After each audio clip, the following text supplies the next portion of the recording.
주신다는 것은 값으로 따질 수 없다는 어마어마한 가치를 가졌다는 겁니다. 그러니까 인간이 살 수 있는 건 없어요. 어떤 기여를 하고 업적을 내었더라도 어떤 대가로 얻을 수 있는 게 아닙니다. 근데 하나님께서 얻을 수 있는 방법을 하나 주셨는데 믿음이죠. 믿음이라고 하는 게 뭐냐? 아무 자격 없는데 하나님만이 주실 수 있다는 것을 깨닫고 그분에게 긍휼을 구하는 겁니다. 그리고 은혜라고 하는 것은 한 번 받았다고 해서 계속 머무는 것이 아닙니다. 유동적입니다. 그래서 내가 아무것도 자격이 없는데 하나님께서 주셨다. 그 마음을 잃어버리는 순간 그 은혜는 다른 데로 넘어가 버립니다. 이게 문제예요. 그래서 은혜를 항상 머물러 있게 하기 위해서는 내가 처음 얻었던 그 은혜의 자세, 하나님밖에 나를 붙들어 주실 분이 없습니다. 그 마음을 잃어버리지 않는 겁니다. 그러면 다 가집니다. 그 마음을 잃어버리는 순간 다 놓치는 겁니다. 사람들은 그저 받았기 때문에 그 가치를 모릅니다. 한번 잃어보면 압니다. 이게 얼마나 귀했던가 하는 것을 아는 것이에요. 당연하다는 듯이 나는 마치 이런 자격이 있는 것 같이 나를 자랑하고 주장하기 시작하면 자기는 살아나요. 자기는 뭐 사람들에게 칭찬받을 수 있지만은 하나님께서는 은혜를 싹 거두어 갑니다. 옮기십니다. 옮겨가면 좋은데 누구에게 옮겨가느냐? 내가 생각할 때는 은혜 받을 수 없는 사람, 저 사람에게는 복을 주면 안 되는 사람인데 그 사람에게로 넘겨버립니다. 내 걸 확 빼앗아서 싹 넘기는 겁니다. 그래서 한번 은혜를 한번 빼앗겨 보라는 겁니다. 얼마나 귀한가 그때는 몰랐는데 한번 빼앗겨 보면 압니다. 그래서 다시 시기를 하더라도 다시 겸손히 은혜의 자리로 돌아오도록 하시는 하나님의 처방인 줄 믿습니다. 누가복음 4장 27절을 한번 띄워주시기 바랍니다. 누가복음 4장 27절 같이 읽겠습니다. 시작. 엘리사 때에 이스라엘에 많은 나병 환자가 있었으되 그 중에 한 사람도 깨끗함을 얻지 못하고 오직 수리아 사람 나만 뿐이었느니라. 이 말씀의 배경을 알아야 됩니다. 예수님께서는 고향 나사렛에서 와가지고 그냥 회당에서 설교를 했는데 거기서 큰 은혜가 나타났습니다. 고향 사람들이니까 얼마나 기대가 되었겠습니까? 그런데 고향 사람들이 은혜 받고 나서 어떻게 하냐니까 너 요셉의 아들 아니냐? 그리고 은혜를 거부를 합니다. 거부한 정도가 아니고 예수님을 절벽에 데려가서 그냥 밀쳐서 죽이려고 합니다. 그때 하신 말씀입니다. 이스라엘에 많은 나병 환자들이 있었는데 하나님께서는 그 나병 환자들을 고치지 않고 수리아에 있는 군대장, 이 수리아가 아람입니다. 지금은 시리아죠. 지금도 이스라엘하고 시리아하고는 원수 관계인데 그때도 마찬가지였습니다. 원수 나라의 군대장관에게 내가 그 군대장관의 나병만 고쳐주겠다는 겁니다. 이스라엘 사람들은 은혜의 홍수 속에 있었습니다. 그 가치를 몰랐어요. 그저 자꾸 너무 좋은 걸 주니까 그냥 그건 모르고 우상 따라가고 거부했을 때 그 은혜가 누구에게 넘어가고 있습니까? 줘서는 안 되는 사람, 넘어가서는 안 되는 사람, 원수의 나라, 그것도 군대 장관에게 넘어갔습니다. 여러분, 은혜라고 하는 것은 나에게 임할 때 잡아야 됩니다. 옛날에 그 할머니들, 시골에 있는 할머니들, 은혜가 뭡니까? 이렇게 하면 뭐라고 합니까? 은혜라고 하는 것은 나에게 줄 때 막 볼건 잡아야 된다고. 막 허리끈 잡듯이 막 볼건 잡아가지고 절대로 놓으면 안 된다고. 막 그렇게 할머니들이 이야기하는데 굉장히 리얼하게 표현하는 것을 제가 봤습니다. 은혜가 올 때 잡아야지. 느슨하게 잡는다든지 뭐 이건 없어도 상관없다는 식으로 그렇게 하면 싹 없어집니다. 그래서 그 무서운 겁니다. 1절 말씀을 읽어보면 아람왕의 군대장관 나아만은 그의 주인 앞에서 크고 존귀한 자니 이는 여호와께서 전에 그에게 아람을 구원하게 하셨습니다. 그는 큰 용사나 나병 환자더라. 나아만은 아람의 군대 장관입니다. 요즘으로 말하면 육군 참모총장, 합참의장 정도가 되고 국방장관 두 개를 아마 합쳐놓은 것 같은 아주 막강한 힘을 가지고 있습니다. 그 사람은 그의 주인 앞에서 크고 존귀한 자입니다. 아람 왕의 절대적인 신임을 받고 있고 권력의 실세 중의 실세였습니다. 나만이라고 하는 인물은 어떻게 보면 운 좋게 백으로 그 자리에 올라간 것이 아니에요. 정말 뛰어난 능력을 가지고 있었고 그 충성심으로 아람 왕에게서는 없어서는 안 될, 그리고 국가에 큰 공을 세운 인물이었습니다. 그런데 그 사람이 이렇게 유명하게 되고 능력 있는 사람이 되게 한 배경이 나오는데 여호와께서 전에 그에게 아람을 구원하게 하셨습니다. 나라의 명운이 걸린 큰 전쟁에서 승리를 이끈 큰 공을 가진 사람입니다. 그런데 그 큰 승리가 왜 왔는가? 하나님의 은혜였다는 겁니다. 나만은 하나님을 알기도 전에 이미 하나님께서 함께 하시고 은혜를 베풀고 계셨습니다. 우리는 불신자의 성공을 생각할 때 물론 다 그런 것은 아니에요. 그렇지만은 하나님의 은혜로 된 경우도 있다는 것을 알 수가 있습니다. 나만은 처음에는 몰랐지만은 하나님을 믿고 하나님을 알게 된 후에 내가 이렇게 유명하게 되고 실세 중에 실세가 되고 나라의 개국 공신 같은 아주 중요한 위치에 있었던 것은 내 힘으로 이루어진 것이 아니었구나. 이 모든 것은 은혜였구나 하는 것을 깨닫게 된다는 것입니다. 전에 어떤 분이 아주 유명한 그 학교에 진학을 하기 위해서 아주 중요한 시험이었습니다. 그 들어가느냐에 따라서 인생이 걸릴 정도로 아주 중요한 시험인데 준비를 많이 했죠. 근데 너무 당황을 해서 멘붕 상태에 빠졌습니다. 3분의 1 정도 이렇게 해나갈 때는 괜찮은데 아주 어려운 문제가 생겨서 중간에 그때부터 완전히 그냥 정신을 잃었는데 시간은 가고 결국에는 막 다 찍었대요. 막 찍었는데 그러면 찍으면 확률이 4분의 1이지 않습니까? 5분의 1, 4분의 1인데 한두 개 틀리고 다 맞았다는 거예요. 그래서 합격을 했어요. 이 사람이. 자기는 아는 거예요. 이거. 내 정신이 아니었다는 거. 그 후 예수를 믿게 되는데 이 사람이 하나님께서 그때 나를 도우셨다는 겁니다. 그 증거가 뭐냐? 그 학교를 들어갔는데 그때 하나님께서 자기를 찾아왔다는 거예요. 그러면서 그때 네 시험 이 학교 들어온 그 기회가 누구에게 있느냐? 하나님께 있었다는 거예요. 그 알지 못하는 힘이 하나님이었다는 겁니다. 예수 믿고 나서 보니까 알겠다는 겁니다. 우리 그런 고백들이 많거든요. 우리 예수 믿기 전에 얼마나 인생의 고비가 많았는데 그리고 아주 결정적인 순간에 있었는데 그때 여러분의 능력이었습니까? 안 믿는 사람도 알아요. 뭔가 알지 못하는 힘이 나의 인생을 밀어주고 있다는 것을 안 믿는 사람도 깨닫고 있는 것인데 그것은 하나님께서 도와주셨다는 것입니다. 사람의 능력 차이는 생각보다 그렇게 크지 않아요. 그런데 어떤 사람은 역사의 물줄기를 바꿀 만한 큰 일을 해냅니다. 그것은 그 사람의 능력이 아니에요. 하나님께서 결정적인 순간에 그에게 개입하셔서 그 사람을 통해서 역사의 물줄기를 바꾸기를 원했던 거예요. 누군가는 해야 되니까요. 그래서 아주 위대한 역사적인 인물인데 그들의 인생의 고비 때마다 선택하고 그 인생을 끌고 가는 그 원리들을 바라보면 대단히 성경적이다는 것을 알 수가 있어요.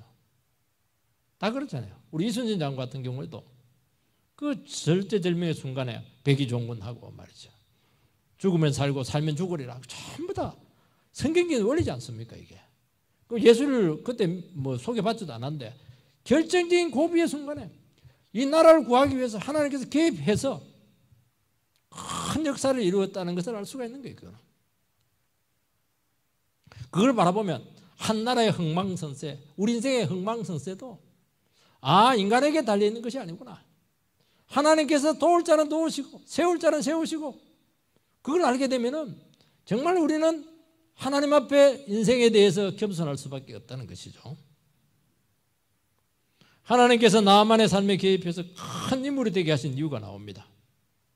그것은 그를 막 출세시켜가지고 아주 세상을 호령하는 그런 사람이 되게 하기 위해서 그런 것이 아니라는 거예요.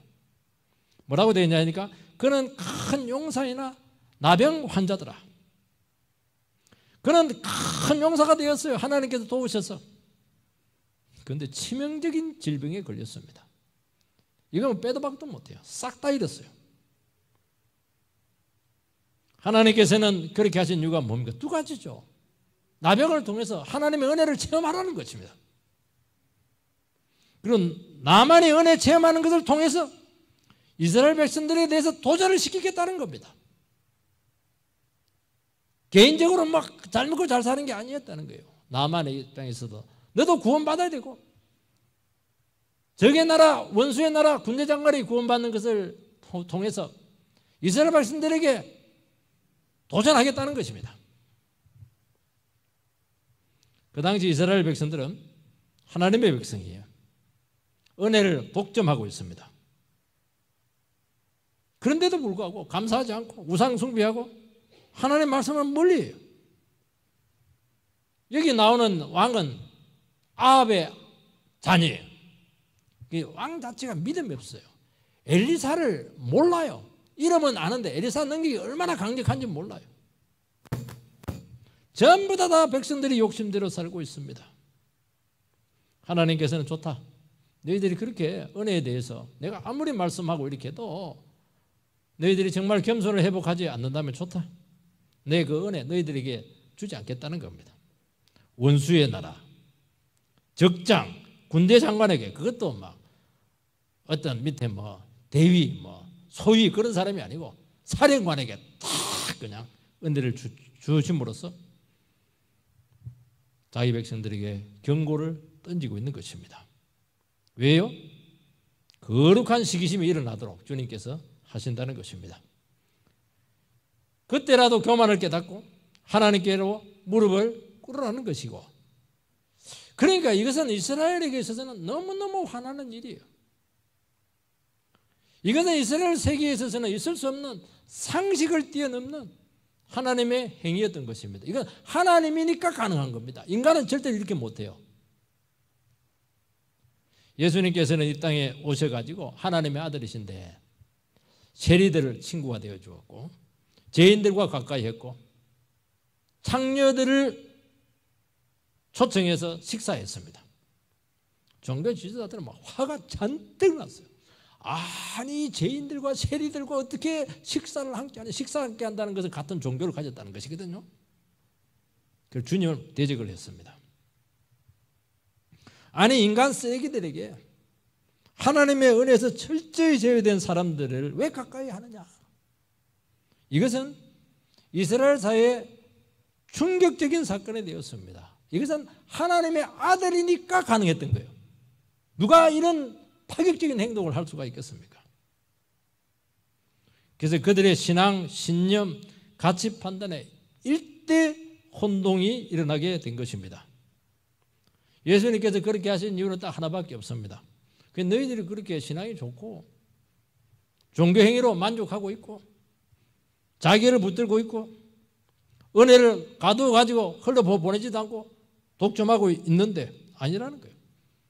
나는 너희들이 은혜 주기 싫고 너희들이 그렇게 경멸하고 있는 세리들, 창녀들, 죄인들에게 내가 은혜를 직접 주겠다는 겁니다.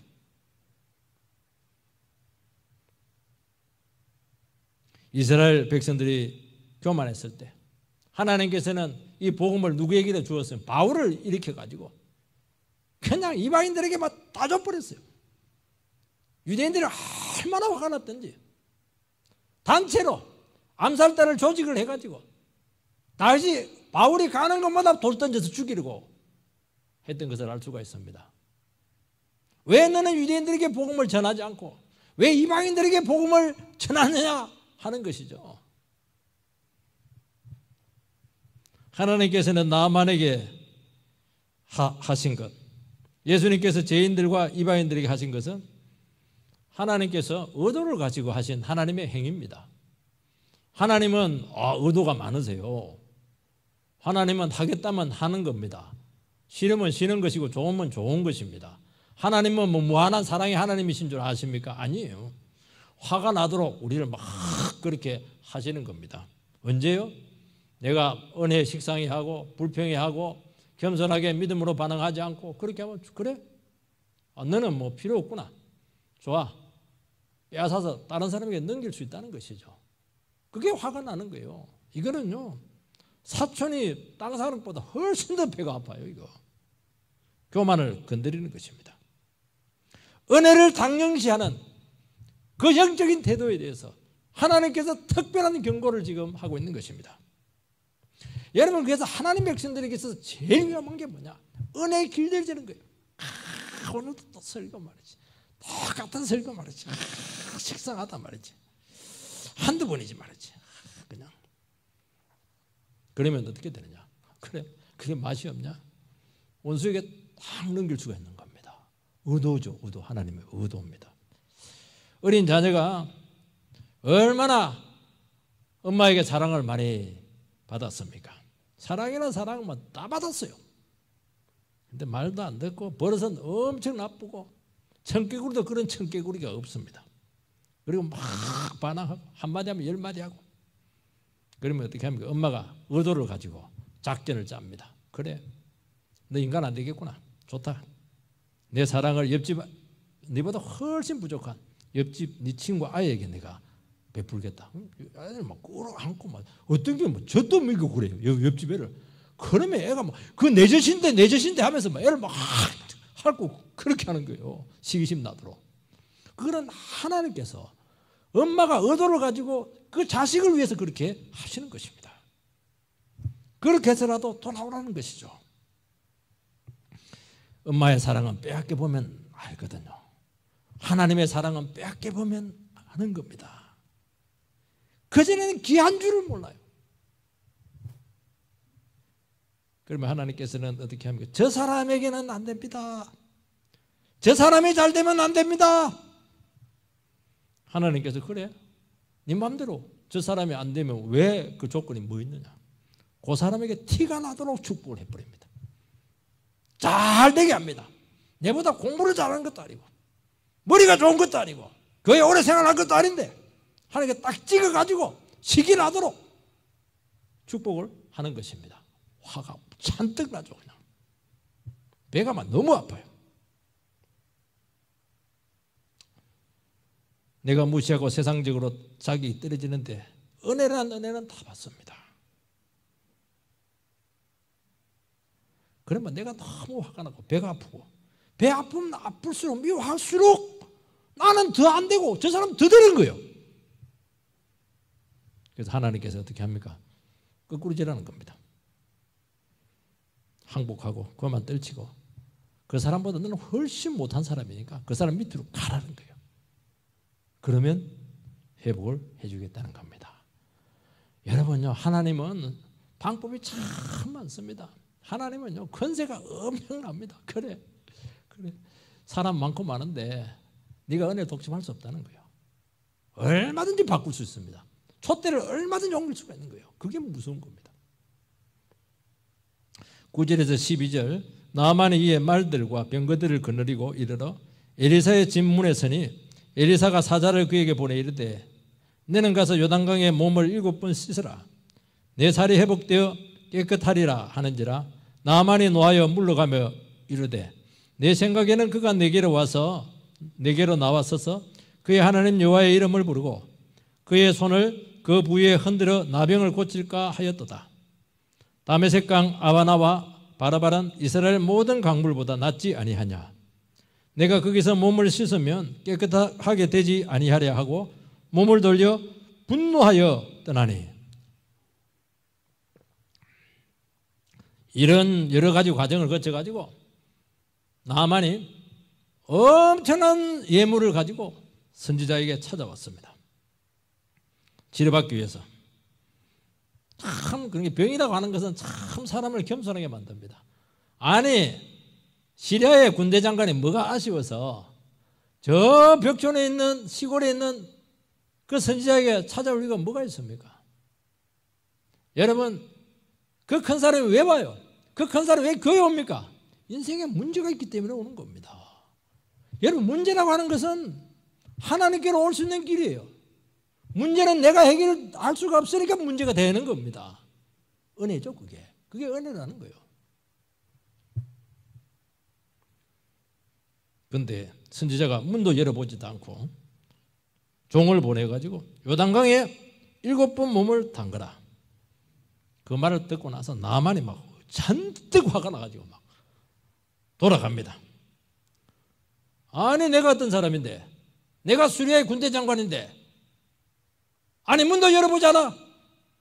이렇게 사람을 문전박대할 수가 있느냐? 태도가 마음에 들지 않았어요. 그러면서 막 그냥 불평을 합니다. 불평하고 화를 내죠. 요단강은 흙탕물인데 수리아에 가면은 얼마나 깨끗한 물이 있는데 뭐라고 되어 있습니까? 다메섹 강도 있고 아바나 바르발 여기는 완전 7수인데 흙탕물에서 내 몸을 씻으라고 말도 안 된다. 아니면 뭐 안수를 해주든지 주문을 외워주든지 뭔가 해야 되지 않느냐는 것입니다.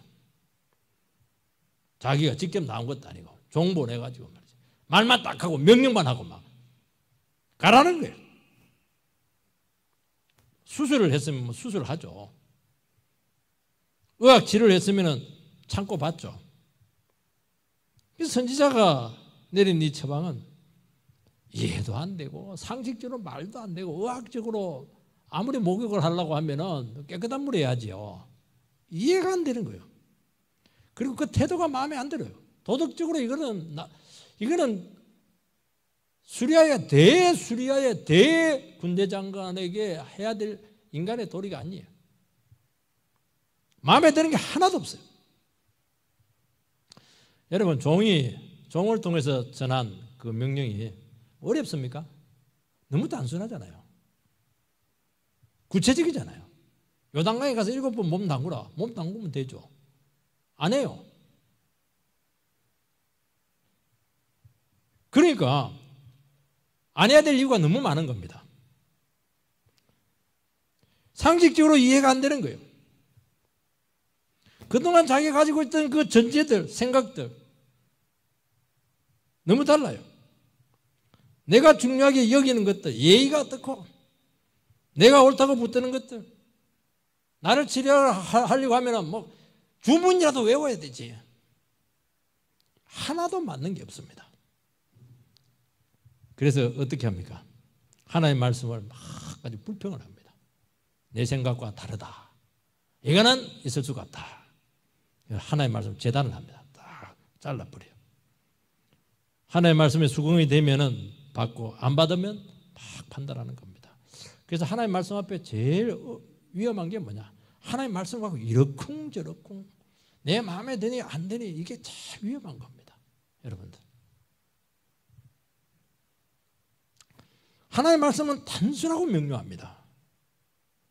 문제는 우리 생각이 너무 강하기 때문에, 우리 전제가 너무 강하기 때문에 늘 애매해요. 모호해요. 한마디 하면 순종하지 말아야 될 이유가 수십 가지가 생기는 겁니다. 이게 문제예요. 한 성도가 저기 찾아왔어요. 목사님, 저는 인생 살아가는 게 너무 힘듭니다. 자꾸 내려놓으라고 하는데, 세상을 포기하라고 하는데 정말 그것처럼 할 짓이 없습니다. 못하겠다는 거예요. 왜 못하겠습니까? 세상에 가서 나를 내려놓으려 하니까 내 존재감이 자꾸 없어진다는 겁니다. 내가 왜 사는지도 모르겠고요. 자꾸 열등감이 생기고 말이죠. 기가 죽고 말이죠. 형제들끼리 모이고 이렇게 하면 형제들은 막 차라고 이렇게 하는데, 야, 나는 막 거기 있으면 막 기가 죽는다는 겁니다. 내 존재감이 없다는 게, 나는 존재감을 좀 보여주고 싶은데, 나도 대단하다는 걸 보여주고 싶은데 말입니다. 그리고 내 그것마저 포기하면은 내가 죽을 것 같다는 거예요. 예수 믿는 것이 왜 이렇게 힘듭니까? 바보같이 되는 것 같아요. 제가 한마디 했습니다. 지금 제대로 가고 있습니다. 왜 존재감을 드러내려고 그래요? 왜 똑똑한 체 하려고 그렇게 합니까? 바보가 되세요. 내가 없어지시기 바랍니다. I am nothing. Jesus everything. 영어를 써서 좀 미안한데요. 나는 아무것도 아니에요. 주님은 모든 것입니다. 왜 그걸 못하냐는 겁니다. 내가 없어진다고 해서 내가 없어집니까? 내가 없어져야 주님이 나를 통해서 모든 것이 되기 때문이죠. 내 존재감이 없어집니까? 그때부터 진짜 내가 살아나는 겁니다. 왜 그걸 못하세요? 말씀 앞에 다 내려놓으세요. 고민해 보겠습니다. 기도해 보겠습니다. 이 사람은 기도하면 되는 경우가 참 많은 사람이에요. 말씀은 우리가 판단할 수가 없어요. 말씀은 하나님의 말씀이기 때문에 우리에게 요구를 하는 것이지 명령을 하는 것이지 믿어봐 주시기 바랍니다. 명령하지, 설명하지도 않아요. 설명 안 해요. 바로 이야기합니다. 그러니까 우리는 무시당한 것 같아요. 우리는 이해가 돼야 순종하는데, 내가 설득이 돼야 움직일 수가 있는데, 말씀을 일절 다 빼버려요. 요단강에 가서 7번 목욕해라. 앞뒤 말이 하나도 없어요. 하나님께서 그렇게 하시는 이유는 우리를 무시하기 위해서도 그런 거 아니고 억지로라도 순종하도록 하기 위해서 그렇게 하는 것이 아닙니다. 우리는 죽었다 깨어나도 하나님의 말씀을 이해 못한다는 걸 알고 있습니다. 그래서 하나님께서 답을 다 만들어가지고 입에 넣어주는 거예요. 말씀은 답을 던지고 받아들이게 하는 겁니다. 우리는 그게 싫은 거예요. 내가 답을 찾고 싶은 거예요. 내가 연구하고 노력하고 내가 기여를 해서 내 인생에 대해서 답을 찾고 싶은데 하나님께서는 그래 하지 말라는 거, 인생 낭비라는 겁니다. 답을 딱 줄 테니까 받으라는 겁니다. 그러니까 내가 한 게 없으니까 기분이 안 좋은 거예요. 그걸 받으려고 하면은 내 선입견, 내 생각의 틀을 다 깨고 무조건 바보처럼 순종해야 됩니다. 바보가 되기 싫은 게 바보가 돼서 순종하기만 하면 역사가 나타나는데 바보가 되기 싫어요. 내가 뭐 잘못한 게 있다고. 아니 몸 벗고 말이지 사람들 창피하게 물속에 바보같이 7번 들어갔다 나와. 아우 창피해. 그래서 하나님의 말씀이라고 하는 것은 우리가 이해가 되고 수용할 만한 것으로 절대로 임하지 않습니다. 만약에 내가 너무 이해가 잘 되고 너무 수용되고 싶고 그렇게 하는 것은 이미 변질된 겁니다. 희석이 된 겁니다. 하나님의 말씀은 얼마나 투박한지 몰라요. 피가 뚝뚝 흐릅니다. 십자가가 무슨 놈의 십자가 말이 됩니까? 헬라인들에게는 미련한 것이요 히브리인들에게는 거치는 것이라고 말했잖아요. 거슬려요. 헬라인들에게 말이 미련한 것이라는 것은 말이 안 된다는 거예요. 이게. 지성인들에게 말이 안 되는 거예요. 히브리인들에게는 나무에 달려 죽은 사람이 어떻게 구원자가 될 수 있습니까? 저주받은 자지. 그게 거슬리는 거예요. 이게. 우리 지각으로 이해되어야 우리는 순종하려고 한다면 영원히 순종할 수가 없습니다. 눈 딱 감아버리세요. 하나님 말씀이구나. 아멘. 해버리세요. 죽었다 생각하고 하세요. 고집이잖아요. 이게 고집이라는 게 이게. 하나님 앞에서 고집을 피우는 거거든요. 교만한 것이거든요. 나만은 이해가 안 된다는 거예요. 나를 무시했다는 거예요. 화를 잔뜩 내면서 모욕감을 느끼고 막 도망갑니다. 나만은 하나님께 앞에 나오는데 나병 환자로 나온 게 아닙니다. 죄인으로 나와야 되는데 지금 별 4개 계급장을 달고 군대 장관으로 지금 하나님께 나오고 있습니다. 아니 죽어가면서도 사람들은 간투를 내려놓지 못해요. 자기를 내려놓지 못한다는 겁니다. 내가 누군데? 나만이 누굽니까? 나병 환자잖아요. 곧 죽을 인간은 아니겠습니까? 저주받은 인생이 아니겠어요? 아니라는 거예요. 나는 별 4개짜리라. 별 4개. 사성장군. 여러분 나병보다 훨씬 더 심각한 게 뭐냐? 교만입니다. 자존심이에요. 자존심. 하나님께서 그 더러운 요단강물에 7번 몸을 담그게 한 것은 7번 완전수잖아요. 너 자아와 교만을 100% 꺾으라는 겁니다. 우리가 생각할 때는 6번, 한 3번 하면은 한 30% 낫지 않을까? 5번 하면 한 70% 낫지 않을까? 6번 하면은 한 90% 낫지 않을까? 안 그래요. 6번 될 때까지 전혀 변화가 없어요. 6번 반 없어요. 7번 딱 채워야 치료가 나타납니다. 하나님 우리의 중심을 확실하게 테스트합니다. 진짜 네가 겸손해졌는가? 네가 진짜 하나님 한 분만 의지하고 있는가? 하나님 말씀에 목숨을 걸고 있는가? 그것이 확인될 때까지는 절대로 축복이 나타나잖아요. 그게 문제라는 거예요, 여러분들. 나는 왜 이렇게 축복이 안 될까? 될 듯 될 듯 하면서 길이 안 열릴까? 나는 왜 이렇게 막 마음이 왔다 갔다 할까? 이거는 딱 알아합니다. 100% 안 죽어서 그래요. 뭐 틀림없어요. 여러분, 나만이 뭐가 부족한 사람입니까? 이 사람이 나병 환자 되지 않았으면 하나님께 왔겠습니까? 절대로 안 오죠. 얼마나 하나님께서 나만을 사랑하셨습니까? 나만이 순종하는데 종의 말이 결정적이었습니다. 아버지, 아니 선지자가 말이 더 큰 것도 쉽게도 순종할 텐데 수술했으면 하지 않았겠습니까? 주문을 외웠으면 받지 않았겠습니까? 아니 몸을 담그는 것인데 돈 드는 것도 아니고 왜 못하냐는 거예요. 종이 봐도 우리 주인이 너무 심하다는 겁니다. 너무 길기를 놔줬어요. 너무 성질을 낸 겁니다. 너무 말이 많았어요. 수술을 합니까? 돈을 달라고 합니까 지금? 아니 물속에 들어가면 되는데 왜 그거 못하냐는 거예요. 이게. 놀라운 사실은 이 종의 말에 나만이 은혜를 받았어요. 이게 은혜입니다, 여러분. 순종합니다, 바보처럼. 여러분, 하나님의 말씀은요, 어려워서 순종하지 못하는 게 아닙니다. 기분이 나빠서, 자존심이 상해서. 그래서 그냥 이게 순종을 못하는 겁니다. 왜냐하면 자꾸 무시한다고 생각하거든요. 하나님의 말씀은 우리에게 어린애 취급하듯이 그렇게 할 때가 참 많아요. 그런데 겸손하면 얻지 못할 축복이 없고 치료받지 못할 질병이 없는 줄 믿으시기 바랍니다. 15절 16절 나만의 모든 군대와 함께 하나님의 사람에게로 돌아와서 그의 앞에 서서 이르되 내가 이제 이스라엘 외에는 온 천하에 신이 없는 줄을 아나이다. 청하건대 당신의 종에게서 예물을 받으소서 하니 이르되 내가 섬기는 여호와께서 살아계심을 두고 맹세하노니 내가 그 앞에서 받지 아니하리라 하였더라. 나만이 받으라 강건하되 그가 거절하니라.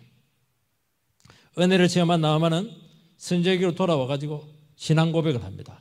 내가 진짜 여호와 하나님만이 참신인 것을 고백합니다. 이 고백이 참 중요하다고 늘 얘기하지 않았습니까? 그리고 나서 엄청난 예물을 그에게 줍니다.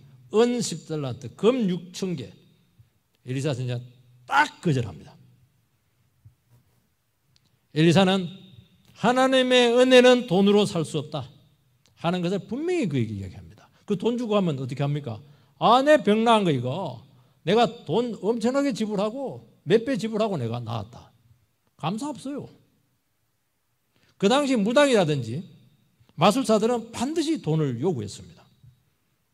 하나님께서는 이 은혜는 거저다. 거저는 공짜가 아닙니다.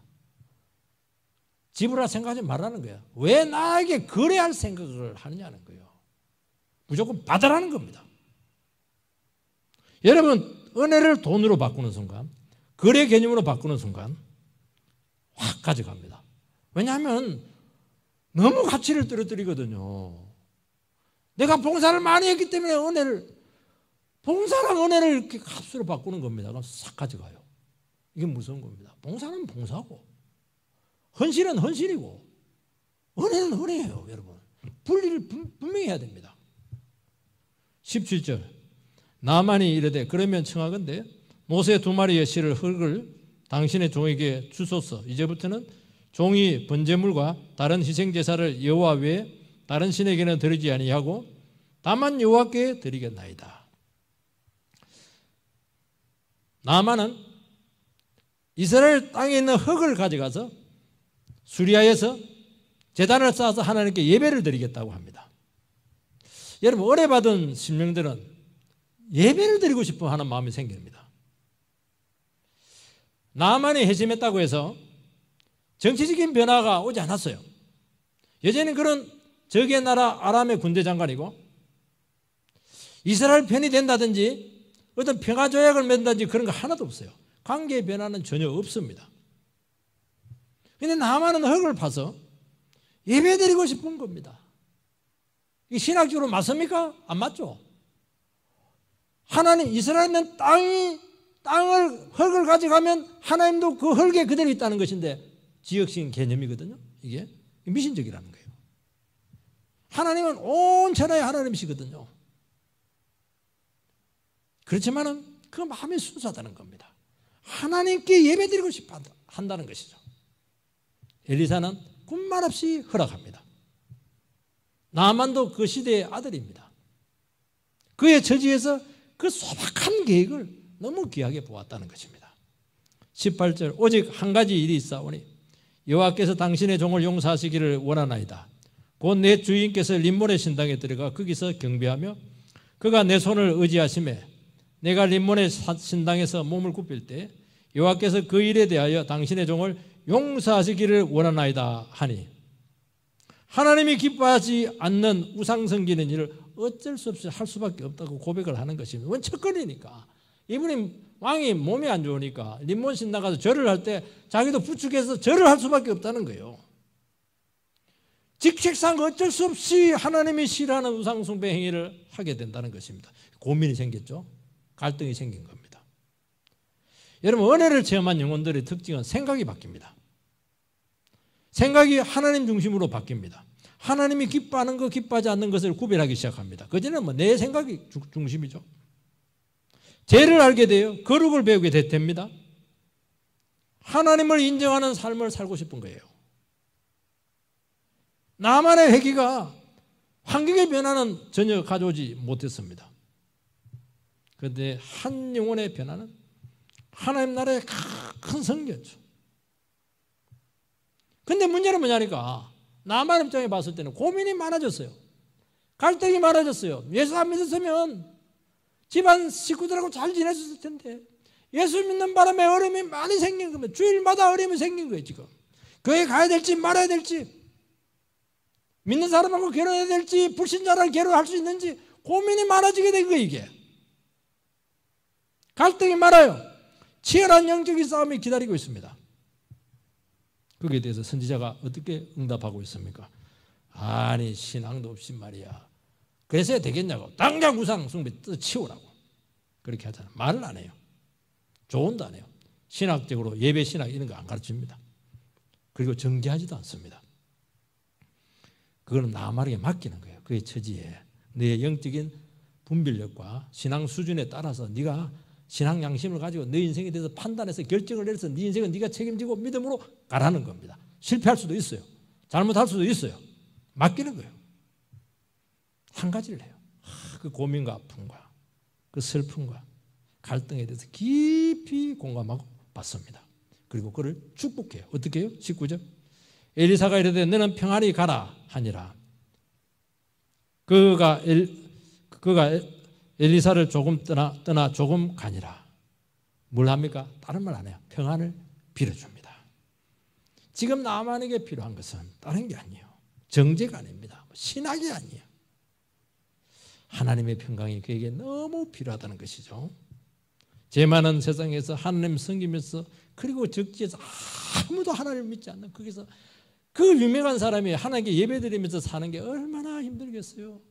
다니엘 보시기 바랍니다. 얼마나 힘들었어요. 고단할 겁니다. 얼마나 책임이 크겠습니까? 하나님의 평안이 너에게 임할 것이다. 감당해라.